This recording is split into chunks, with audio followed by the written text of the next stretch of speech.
ॐ अज्ञानतिमिरान्धस्य ज्ञानञ्जनशलाकया चक्षुरुन्मिलितं येन तस्मै श्रीगुरवे नमः। नमो विष्णुपादाय कृष्णप्रेष्ठाय भूतले श्रीमते भक्तिवेदान्तस्वामिनिति नामिने। नमस्ते सारस्वती देवे गौरवाणी प्रचारिणे निर्विशेष शून्यवादी पाश्चात्यदेशतारिणे। नमो महावदन्याय कृष्णप्रेमप्रदायते कृष्णाय कृष्णचैतन्य नामने गौरतिसे नमः। जय श्री कृष्ण चैतन्य प्रभु नित्यानंद श्री अद्वैत गदाधर शिवासादि गौर भक्तवृंद। हरे कृष्णा कृष्णा कृष्णा हरे हरे, हरे राम राम राम हरे हरे। हरे कृष्ण। आप सभी भक्तों का हार्दिक स्वागत है आज के श्रीमद् भागवतम के डिस्कशन में। आज हम लोग चर्चा करेंगे फर्स्ट कैंटो पहला स्कंद दूसरा अध्याय श्लोक संख्या 23। इस श्लोक पे कल भी थोड़ा चर्चा किया।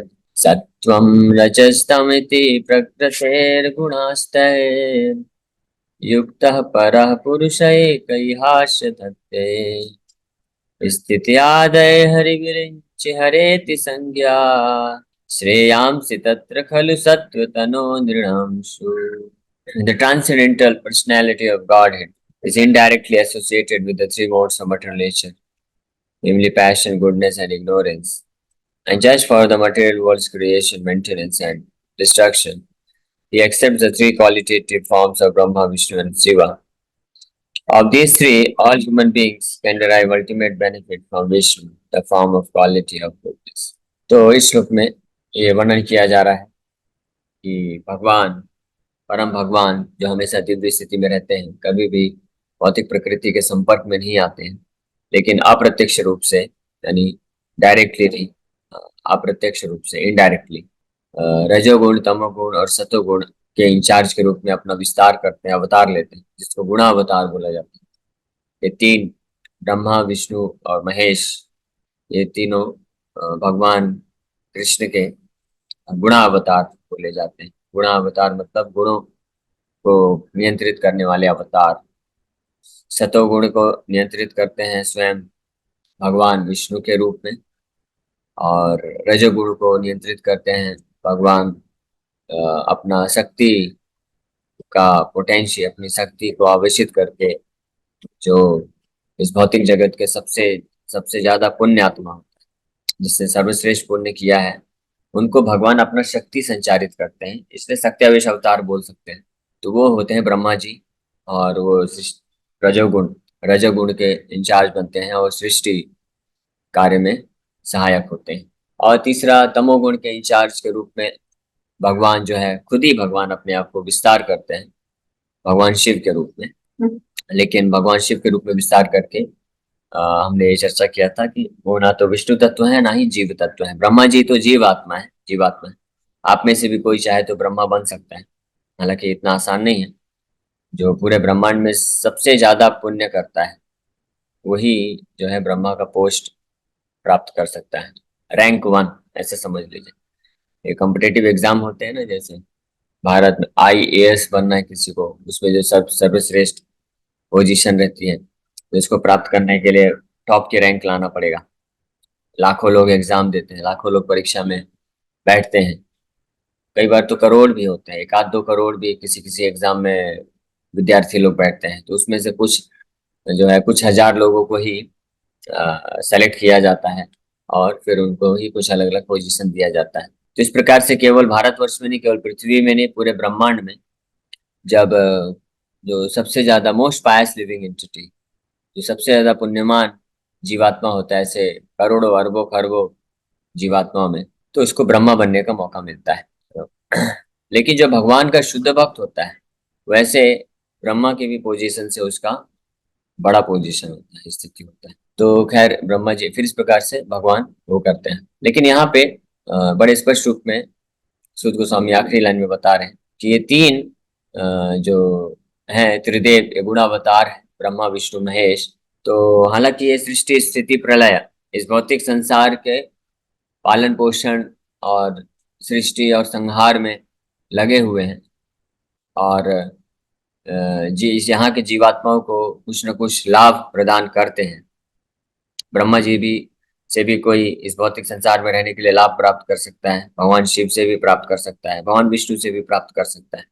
लेकिन यहाँ पे बड़े ही स्पष्ट रूप में बोला गया है इस श्लोक की आखिरी लाइन में, श्रेयांशी तत्र खलु तत्व तनो नृणाम शिव। श्रेयांशी, श्रेयांश का मतलब होता है श्रेय, श्रेयांशी अल्टीमेट बेनिफिट। प्रभुपाद जी यहाँ पे वर्ड टू वर्ड मीनिंग में लिख रहे हैं, श्रेयांशी तत्र खलु। खलु का मतलब होता है निश्चित रूप में, of course, there is no doubt about it, इसमें कोई संदेह नहीं है, निश्चित रूप में 100%, 100% तत्र श्रेयांसी, यानी वहां पे इस भौतिक जगत में जो सबसे अल्टीमेट बेनिफिट है, जो सर्वश्रेष्ठ लाभ है कोई व्यक्ति प्राप्त कर सकता है, तो वो है सत्व तनोर नृणाम शिव। नृणाम शब्द विशेष रूप से यहाँ पे सूचित करता है ह्यूमन बींग।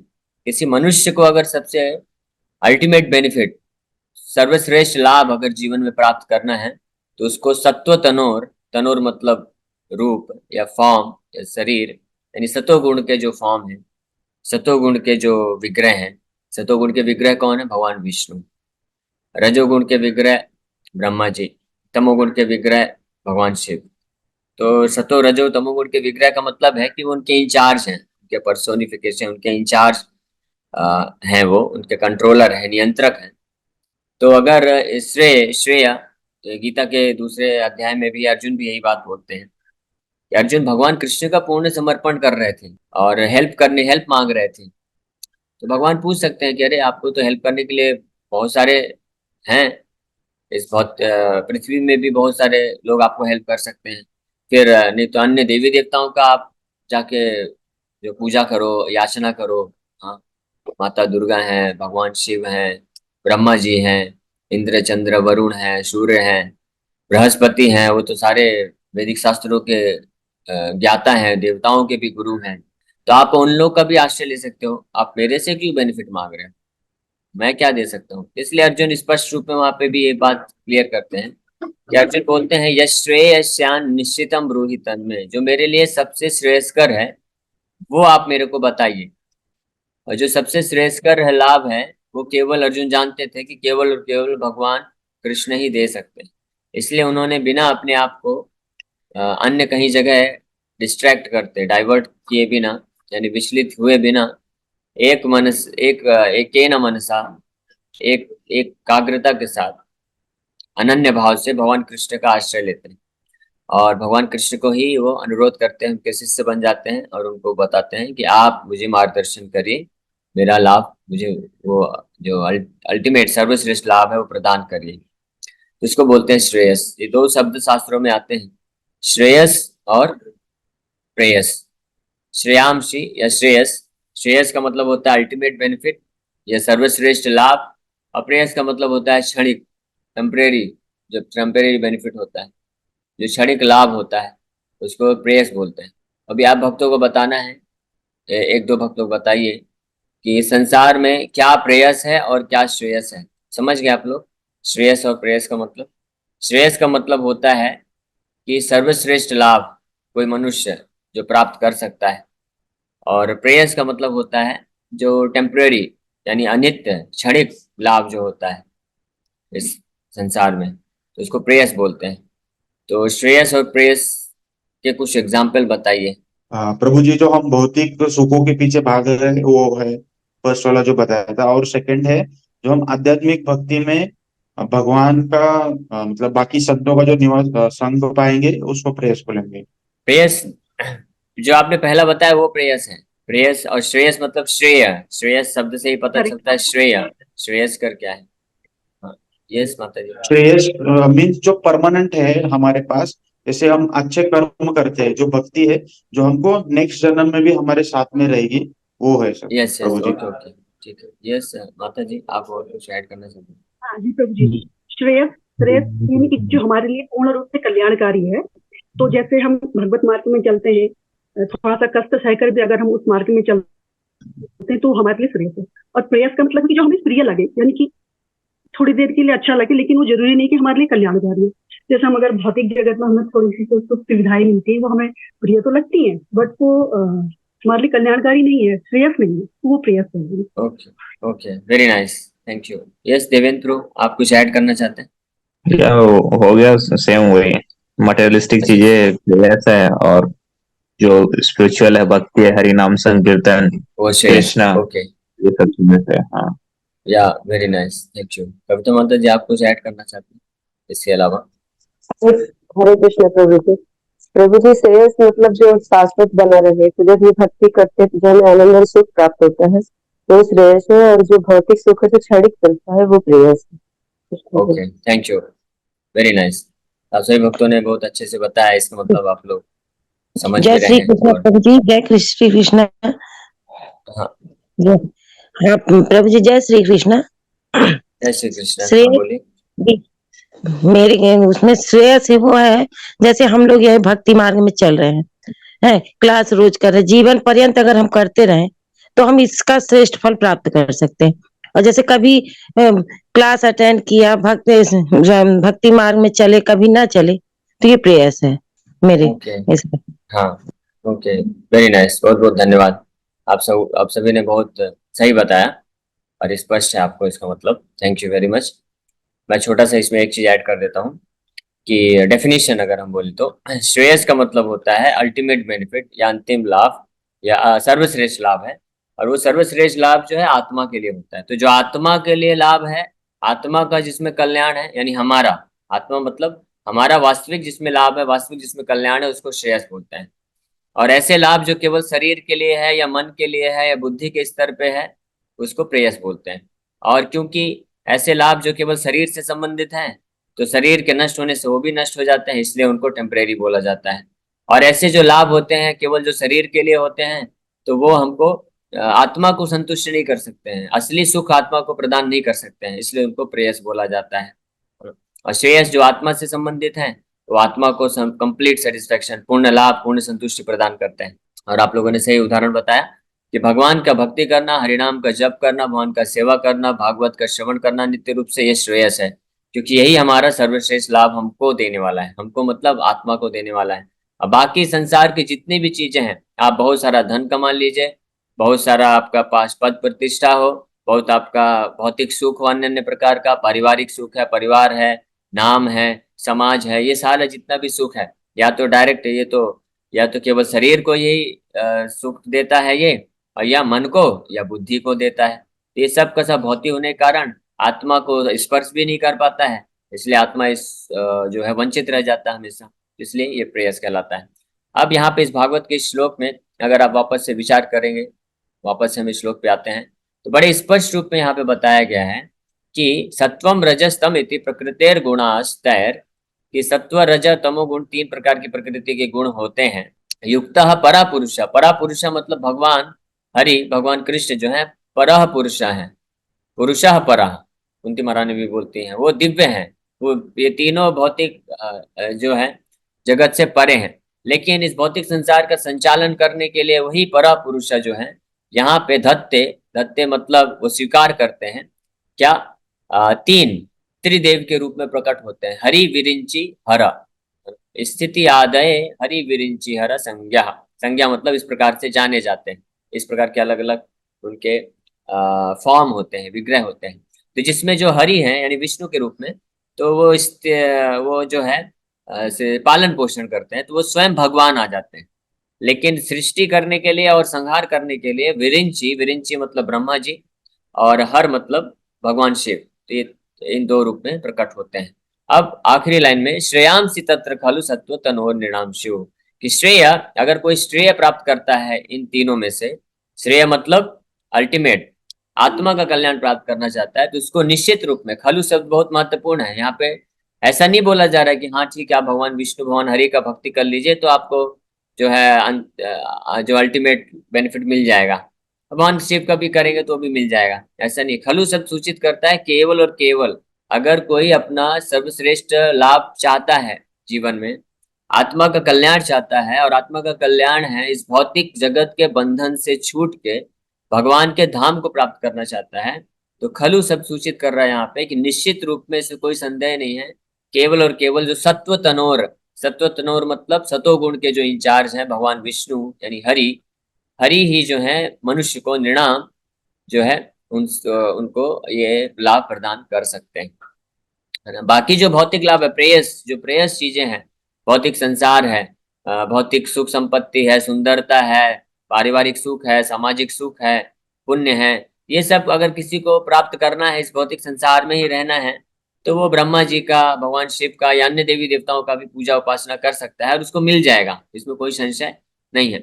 भगवान भी गीता में इस बात की पुष्टि करते हैं कि ये अन्य क्या श्लोक है कि जो अन्य देवता प्रपद्यते अल्पमेधसाम, कि जो अन्य ये कामस्तैस्ते हृतज्ञाना प्रपद्यन्ते अन्य देवता, कि जो इस भौतिक संसार के काम से प्रेरित रहते हैं, इस भौतिक सुख को प्राप्त करना चाहते हैं, तो वो अन्य देवताओं को समर्पण करते हैं, और वो जो अन्य अन्य देवताएं हैं वो उनके इस भौतिक सुखों को प्रदान करते हैं। लेकिन भगवान गीता में एक स्पष्ट रूप में ये भी बताते हैं कि वो सारे जितने भी देवी देवताओं से हम जो फल प्राप्त करते हैं भौतिक सुख, वो मैं ही देता हूँ, मेरे द्वारा ही दिया जाता है, यानी भगवान कृष्ण ही देते हैं उस उपासक को, उस अलग अलग देवी देवताओं के माध्यम से। लेकिन अगर कोई डायरेक्टली भगवान को वर्शिप करता है, पूजा करता है, तो उसको श्रेयस प्राप्त होता है, सर्वश्रेष्ठ लाभ प्राप्त होता है।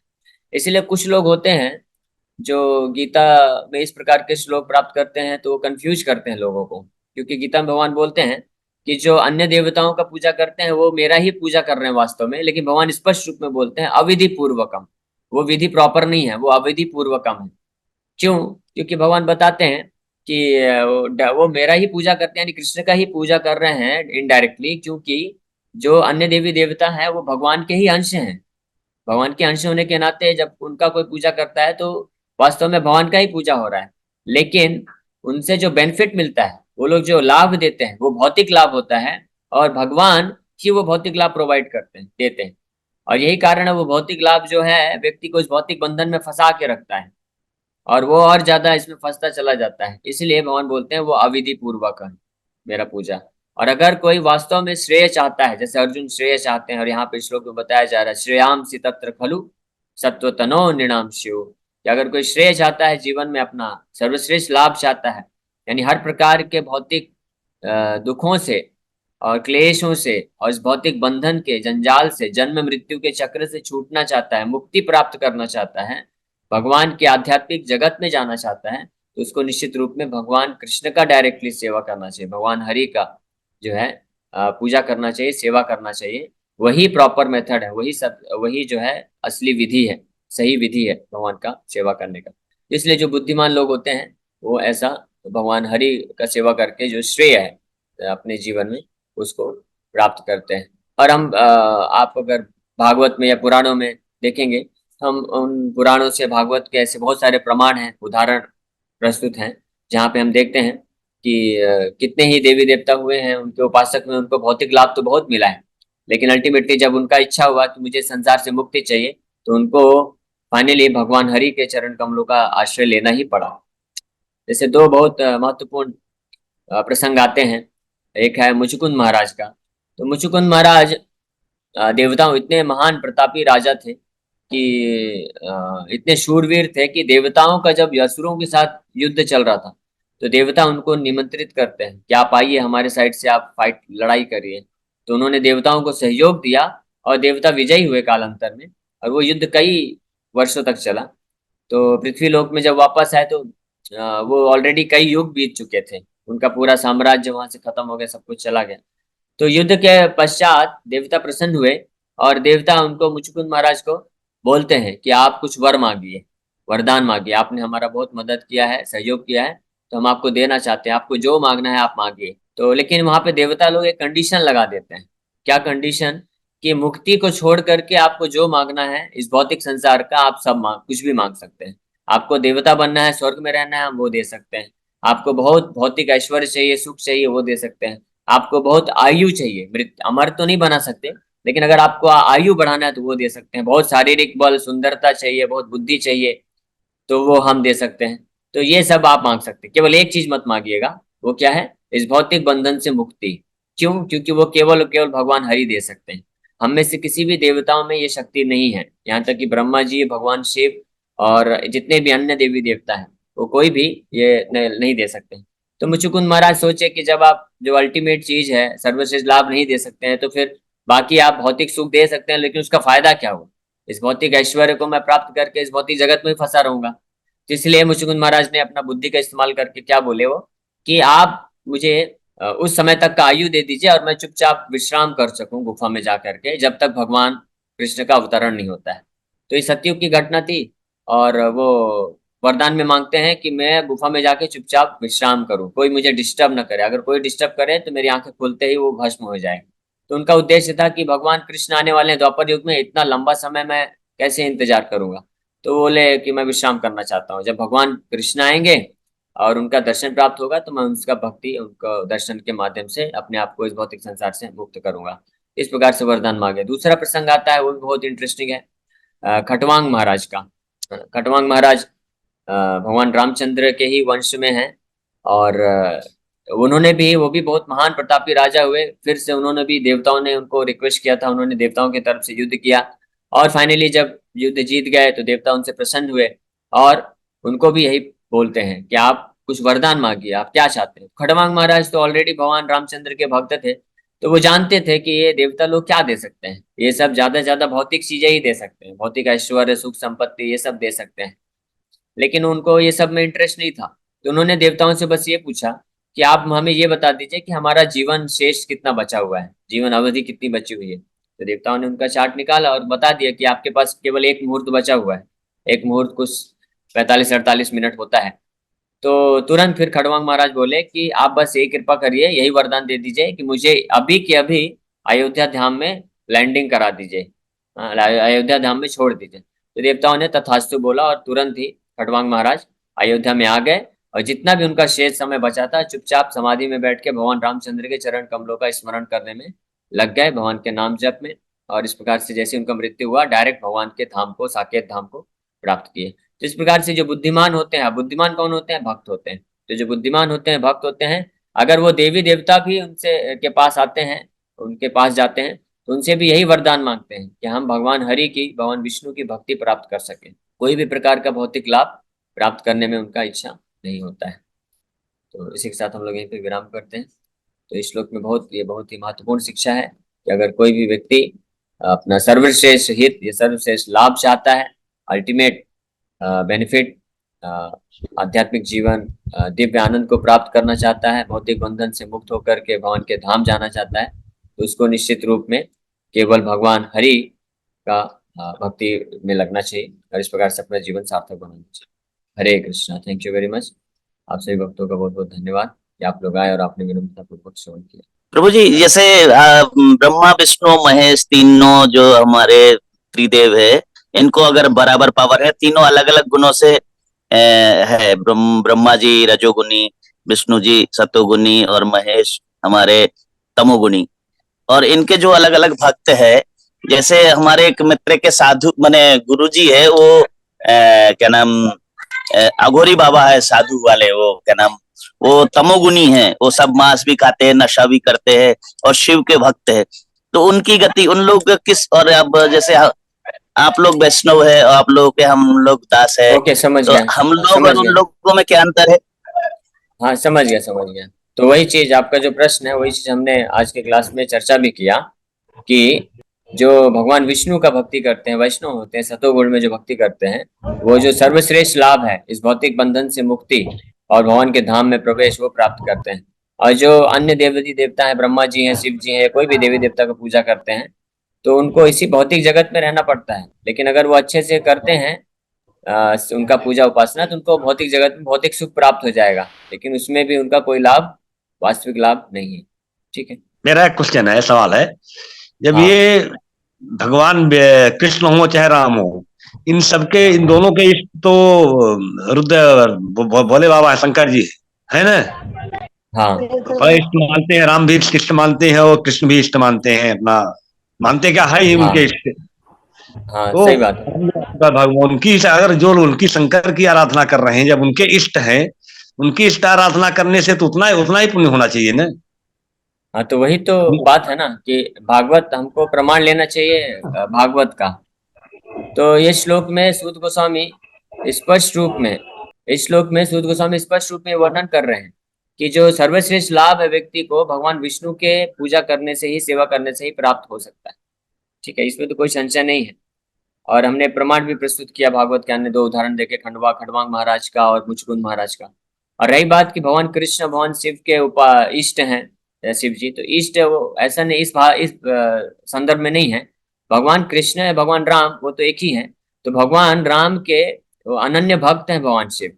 इसलिए भगवान जिस प्रकार से भक्त भगवान का चिंतन करता है, भक्त भगवान का सेवा करना चाहता है, इसलिए भगवान भी तत्पर रहते हैं कि अब उनका कोई जो अनन्य भक्त है तो उसका भगवान उसका भी पूजा करते हैं, उसका सेवा करते हैं। ये पहला एक कारण, ये आंतरिक कारण था, भगवान रामचंद्र ने क्यों रामेश्वरम में जाकर के शिव जी का उपासना किया। और दूसरा जो बाहरी कारण था, क्योंकि भगवान रामचंद्र मनुष्य लीला कर रहे थे और वो क्षत्रिय थे, और कोई भी क्षत्रिय युद्ध करने जाता है तो भगवान शिव का पूजा करता था और भगवान शिव से आशीर्वाद प्राप्त करता था। तो इस क्षत्रिय धर्म का पालन करने के हेतु भगवान रामचंद्र एक क्षत्रिय होने के नाते भगवान शिव का वहां पे उपासना करते हैं। ये बाहरी कारण है। लेकिन आंतरिक कारण, भगवान रामचंद्र जो है बहुत प्रसन्न थे, क्योंकि शिव जी हमेशा भगवान रामचंद्र का नाम लेते हैं, उनके चरणों का स्मरण करते हैं और उनका सेवा में लगे रहते हैं। इससे भगवान रामचंद्र भी चाहते थे कि मैं भी ऐसे अपने महान भक्त का सेवा करूं, पूजा करूं। इस भाव से उन्होंने